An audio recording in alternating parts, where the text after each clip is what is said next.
محترم سامعین، السلام علیکم۔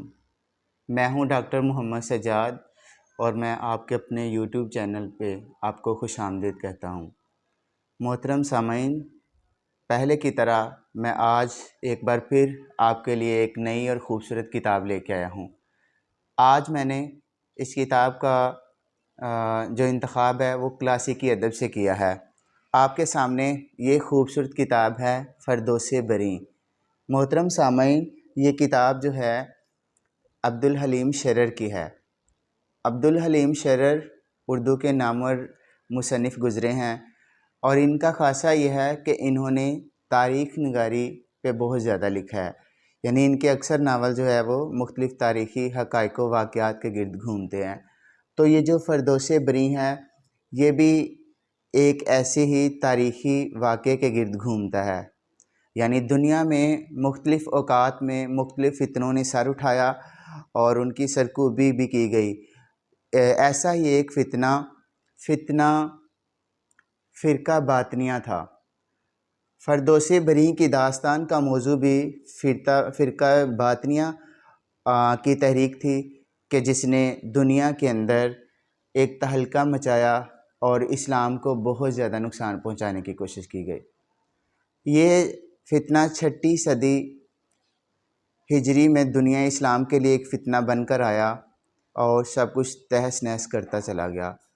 یہ فتنہ جو ہے یہ ایران میں شروع ہوا اور اس فتنے کا روحانی پیشوا حسن بن صبا تھا، جس نے دنیا اسلام کو بہت زیادہ نقصان پہنچانے کی کوشش کی۔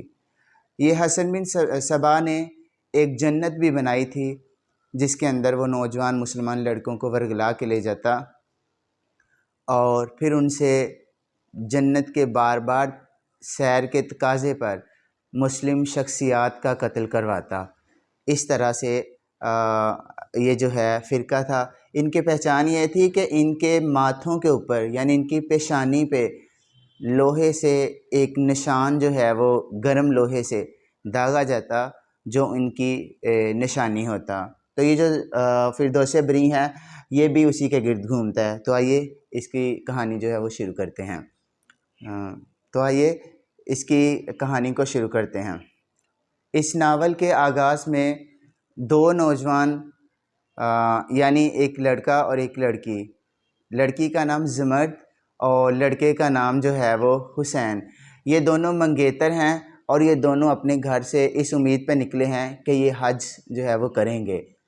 اور جب یہ ایران میں کوہ تالکان کی پہاڑیوں سے گزرتے ہیں تو وہاں یہ زمرد جو ہے کہتی ہے کہ یہاں پہ میرا بھائی موسیٰ دفن ہے، تو مجھے پہلے اس کی قبر پہ فاتحہ پڑھنی ہے، اس کے بعد میں جو ہے آگے جاؤں گی حج کے لیے۔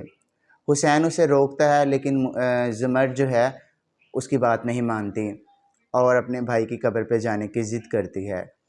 اور ناظرین، یہ وہ کوہ تالکان کی پہاڑیاں ہیں کہ جن کے اندر فرقہ باطنیہ والوں نے اپنی فردوس بریں بنائی ہوئی تھی اور اس کے بارے میں مشہور کر دیا تھا کہ ان علاقوں میں پریوں کا آنا جانا ہے اور جو شخص یہاں پہ آتا ہے ان کو پریاں مار دیتی ہیں۔ لیکن حقیقت یہ تھی کہ شام کے وقت جنت کے اندر رکھی ہوئی عورتیں باہر نکلتیں اور وہ نوجوانوں کو اور لڑکیوں کو ورگلا کے لے جاتی۔ تو حسین اور زمرد جب موسیٰ کی قبر پہ جاتے ہیں تو وہاں پہ بھی اچانک پریاں یعنی جنت کی حوریں جو ہیں وہ آ جاتی ہیں، اس مصنوعی جنت کی۔ وہ ان کو دیکھتے ہی حسین جو ہے وہ گش کھا کے گر جاتا ہے یعنی بے ہوش ہو جاتا ہے، اور جب اسے ہوش آتا ہے تو زمرد جو ہے اس کی وہ غائب ہوتی ہے اور وہاں پہ ایک قبر ہوتی ہے جس پہ زمرد کے نام کی تختی لگی ہوتی ہے، اور حسین یہ سمجھتا ہے کہ اسے جو ہے وہ پریوں نے مار دیا ہے۔ لیکن وہ پریاں نما عورتیں جو ہوتی ہیں وہ زمرد کو اپنی مصنوعی جنت میں لے جاتی ہیں۔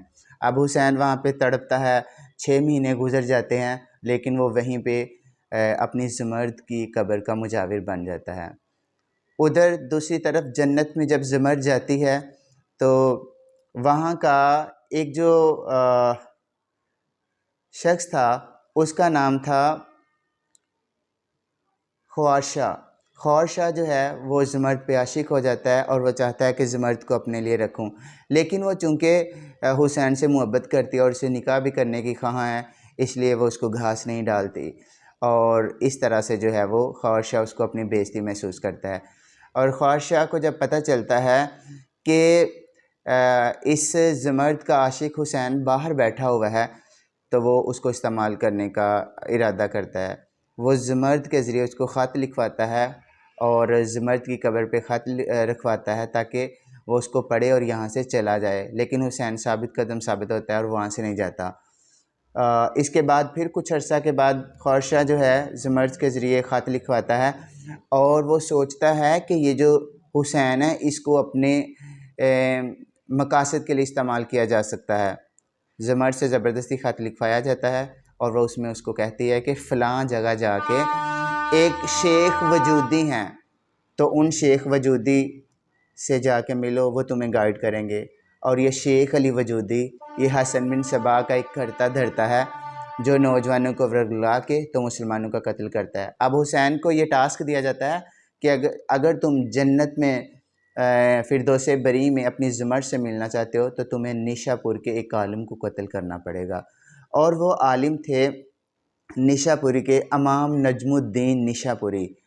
اور حقیقت یہ تھی کہ یہ جو تھے امام نیشا پوری جو تھے یہ حسین کے چچا بھی تھے اور استاد بھی تھے، لیکن حسین جو ہے اپنے زمرد کے وصل کے لیے اتنا تڑپتا ہے کہ وہ اپنے چچا کو قتل کر ڈالتا ہے، اور پھر جو ہے حسین کو جنت کی سیر کروائی جاتی ہے۔ اس کی آنکھوں پہ ایسی پٹی بن جاتی ہے کہ وہ سمجھتا ہے کہ زمرد واقعی مرنے کے بعد جو ہے وہ جنت میں چلی گئی ہے، لیکن حسین کو کچھ دن وہاں پہ ٹھہرایا جاتا ہے اور اس کے بعد وہاں سے جو ہے وہ نکال دیا جاتا ہے۔ جب وہاں سے نکالا جاتا ہے تو حسین پھر تڑپتا ہے، اس کو پھر ایک ٹاسک دیا جاتا ہے اور اس دفعہ اسے امام نصر بن احمد کو قتل کرنا ہوتا ہے، اور حسین امام نصر بن احمد کو نماز کے دوران قتل کر ڈالتا ہے۔ اور پھر جب واپس وہ شیخ علی وجودی کے پاس آ کے اسے تقاضا کرتا ہے کہ مجھے جنت میں بھیجا جائے، لیکن یہاں پر اس کی شیخ کے ساتھ جو ہے وہ کچھ انبن ہو جاتی ہے اور اس کو نکال ڈالا جاتا ہے۔ یہ دوبارہ جو ہے قبر پہ آ کے بیٹھ جاتا ہے، اور اب زمرد کو جب جنت میں پتہ چلتا ہے کہ حسین دوبارہ آ گیا تو اب یہ وہاں سے ایک حور کے ساتھ مل کے اس کو جو ہے وہ 2 خطوط بھجواتی ہے، اور اس میں لکھا ہوتا ہے کہ یہ ایک خط جو ہے تم نے ہلاکو خان کی بہن بلغان خاتون تک پہنچانا ہے۔ اور یاد رکھیے بلغان خاتون وہ خاتون تھی کہ جس کے باپ کو بھی انہی فدائیوں نے یعنی فرقہ باطنیہ والوں نے قتل کیا تھا۔ اب ہلاکو خان اور اس کی بہن جو ہے وہ اس جگہ آتے ہیں جہاں کی نشاندہی کی ہوتی ہے، اس جنت کو تاراج کرتے ہیں، اس جنت کو ختم کرتے ہیں۔ تاتاری لوگ جو ہے یہاں سے سب کچھ لوٹ کر لے جاتے ہیں، یہاں کی عورتوں کو اغوا کیا جاتا ہے، شیخ علی وجودی جو ہے اس کو مار ڈالا جاتا ہے، اور یوں ہلاکو خان اور اس کی بہن بلغان خاتون کے ہاتھوں جو ہے وہ دنیا سے ایک بہت بڑا فتنہ جو ہے وہ ختم ہو جاتا ہے۔ تو اس کے جو کردار ہیں ان میں شیخ علی وجودی، کاظم جنونی، حسین، زمرد، موسیٰ، امام نیشا پوری، امام نصر بن احمد، ہلاکو خان، بلغان خاتون۔ تو ڈیئر سامعین، یہ تھی آج کی ایک نئی ویڈیو، نئی کتاب، اور میں چاہتا تھا کہ آپ کو فرقہ باطنیہ کا جو فتنہ تھا اسے متعارف کروایا جائے اور اس کتاب سے بھی متعارف کیا جائے۔ یہ کتاب جو ہے مختلف یونیورسٹیوں کے سلیبس میں بھی شامل ہے۔ میری خواہش ہے کہ آپ اس کو ایک دفعہ ضرور پڑھیں اور اس کو اپنی لائبریری کی زینت بھی بنائیں۔ خوش رہیں، خوشیاں بانٹیں، اور اپنے اس چینل کو ضرور سبسکرائب کریں۔ شکریہ۔